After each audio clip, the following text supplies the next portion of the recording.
Good afternoon, Mr. Chair. Good morning, Mr. Chair, and good morning, sir, for being here this morning with your testimony.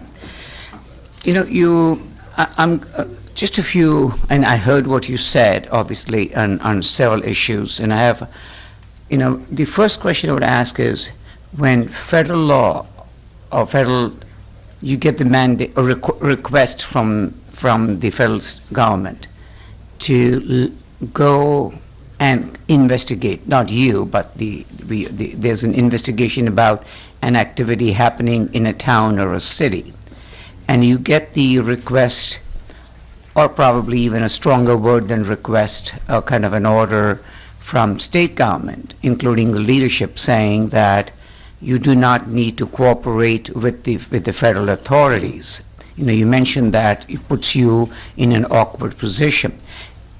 A, does it? And B, could you illustrate some examples where that has happened that you're aware of? I don't believe I said it puts us in an awkward position. There are cases, especially over the years, when we've had good working relationships with the United States Attorney's offices, where they'll come to us or we'll go to them and they'll say, look, we have reason to believe there's certain criminal activity that's occurring in a certain place that needs to be investigated. We have overlapping jurisdiction. The activity suspected could involve violations of state statutes. It could also involve violations of federal statutes. And especially in recent years, in the last 10 or 11 or 12 years, and we've had worked it out with the feds. Sure, we'll work jointly on an investigation and decide where the case is best prosecuted, whether it's better to go in federal court or state court, and that often depends on jurisdictional issues or other issues of law. The feds don't have jurisdiction over every crime that is a violation of state law by any means. They do have overlapping, and we work together and we work cooperatively in those situations, if that's what you're talking about. If you're referring to the ICE, Immigration and Customs Enforcement laws, that's a little different. If the police have a prisoner and they know the person is wanted by ICE, or ICE has told them, and there are some degrees where the police should, and it depends on a case-by-case basis. It depends on the actual order or warrant that ICE has, where the local police should cooperate, and they do when the law requires them to do it. Thank you for that. So when a city or a town is declared a sanctuary city, and then how does that interplay when, as far as we as a state are concerned, because we have said that the state is a sanctuary city, or that is not your purview? Well, that's really a matter not so much for criminal law enforcement as an issue. The federal law is in charge of immigration entirely. We don't have overlapping jurisdiction with the feds on immigration issues. We don't have to ask everybody that the police come in contact with whether they're a citizen, or we don't have to ask their immigration status, and normally don't. We certainly want victims of crimes to be protected and to report to the police if they're being assaulted or victims of other crimes. And we don't want them to be afraid of being deported if they do. We don't want their fear of being deported to cause them their lives to be in jeopardy, or their safety to be in jeopardy, or their property to be in jeopardy, just because they're illegal immigrants and afraid to call the police. So we encourage them and do want them to call the police. Now, that doesn't mean they're a sanctuary city if the police choose not to inquire about their status, their legal status.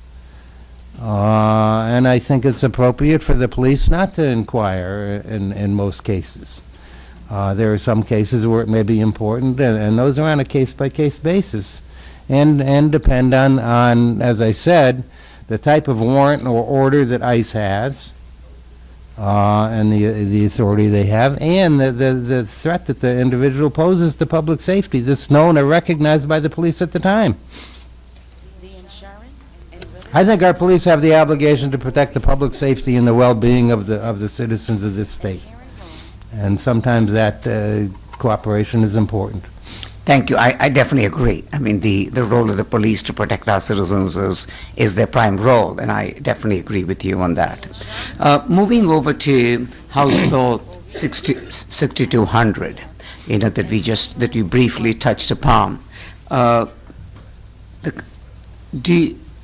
Right now, as it stands, if this were not to be, changed, or if the police officer has a suspicion, just a suspicion, does not even have to be reasonable, just suspects that something is not right here, and the person happens to be carrying an open, open arms, as it exists right now, is there any restriction in the police officer going up to the person saying, hey, I'm suspicious, I saw you, I'm not comfortable with the way you're conducting yourself, you do have an open carry, I don't need to see your permit? Is there any restrictions as it is right now? If the police officer has a reasonable, articulable suspicion that the person is committing a crime or has committed a crime, that's what it requires, not just something's wrong here or what's going on. The police officer needs a reasonable, articulable suspicion that the person has committed or is committing or is about to commit a crime. That's a legal standard that's recognized by the courts. It's litigated frequently in search and seizure laws, and the courts have an understanding and ability to apply that standard, and a history of doing so. Thank you. But it's not just a gut feeling that something's wrong here, or it's not just the fact that people are alarmed, because it's not illegal to carry a pistol or revolver. That's not a violation of the law in and of itself. And the mere fact that a person has a pistol or revolver and is carrying it openly, there's no reason to believe from those facts alone, that the person's violating the law. Thank you. In the example that you gave us a few minutes ago, where the public feels more secure and more comfortable because when they were at a movie theater, they happened to see somebody who had an open carry. And if this were to be changed, obviously, that would allow the police officer to go and ask them to show the permit, and the public would feel more comfortable. I heard that, and I'm sure I heard that correctly from you. Doing that, where does the Fourth Amendment and Section 7 of our own Constitution come into play? Where there's no suspicious activity, nothing whatsoever. This person has decided to come and watch a movie, goes there, gets his popcorn, gets his drink, sits down there, watches his movie, but has an open carry. As a matter of constitutional law, the law gives the state the authority to regulate firearms. It would not be, the law permits the state to require people, if they're going to carry a pistol or revolver, to require them to have a permit. And the Constitution allows the states to also require them to carry that permit on their person. And the mere step to ask, the mere intrusion that's caused by requiring a person to show that permit if asked is not the type of intrusion under those circumstances which would be prohibited by the Fourth Amendment or by our Constitution either. Thank you.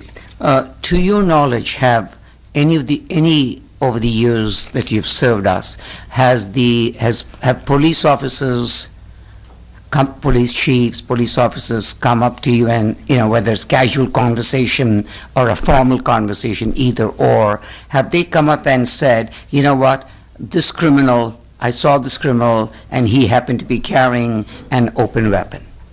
Well, it's not, I saw this criminal. Sure, I have had cases where a person is recognized by the police as a person who's got a lengthy record, who's been involved in criminal behavior, and the police have seen that person with a gun. Sure, that's. I mean, I've been a prosecutor for a long time. I've seen those incidents happen with that. The issue here is not with criminals, because people who are carrying pistols or revolvers just by that fact doesn't make them a criminal. They have a right to do that. It's a right to possess we have a Second Amendment. There's the mere possession of a pistol or revolver in itself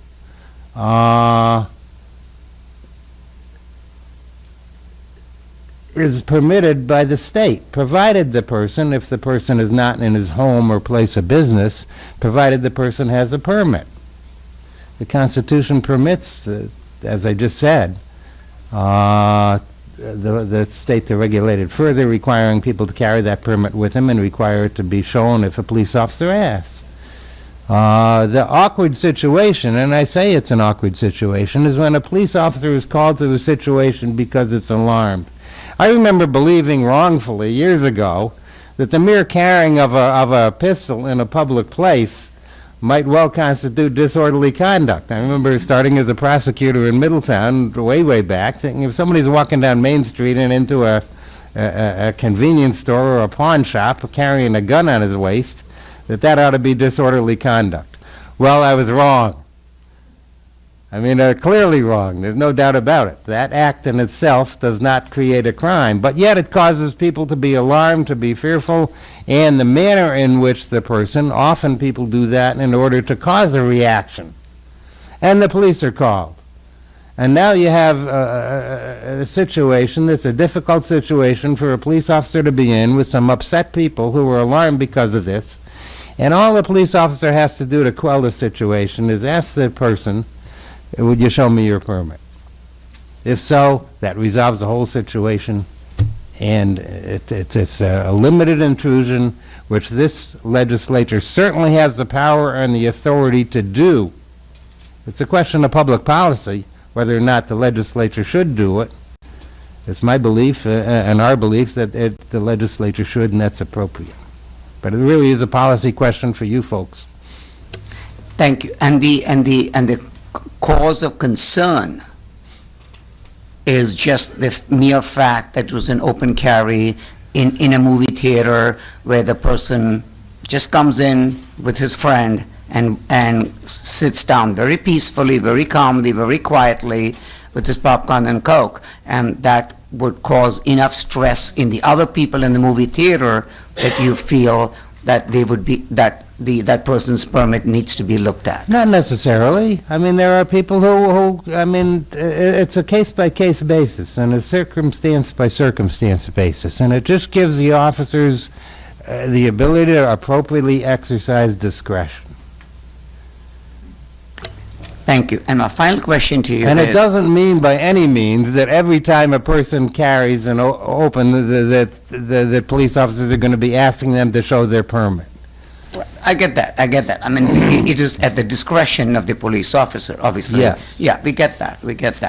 And my final question is, if somebody were to walk in a similar situation like you talked about, peacefully into a movie theater, but happens to be very obviously an immigrant into this country, maybe wearing a turban, maybe not wearing a turban, but obviously not born and raised here, from the looks, from the skin color of that person, and the people in the movie theater are alarmed. I don't know why, but I mean, alarm is relative, right? What they are alarmed with, how can one tell? Does the police have the right at this point, because the public is alarmed because somebody walked in and happens to be an immigrant, is obvious, has a turban on maybe, and say, hey, I need to see your immigration papers, or I need to see some of the papers to know who you are. The law only requires that they be asked, if they're asked for a permit, they have to show it, the permit for the pistol.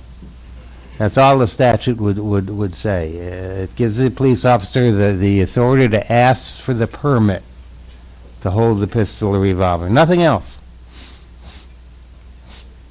And then I get that. Now, I'm not talking about this person is not carrying a gun.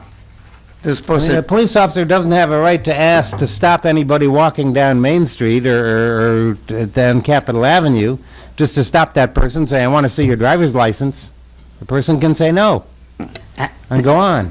and that's exactly my point. That's exactly Yes. my point. So a police officer does not have the right, just somebody walking down the street who happens to be an immigrant, and say, hey, you know what, I want to see your visa, I want to see your... No. No, he cannot do that. That's correct. Thank you, thank you. Thank you, Mr. Chair.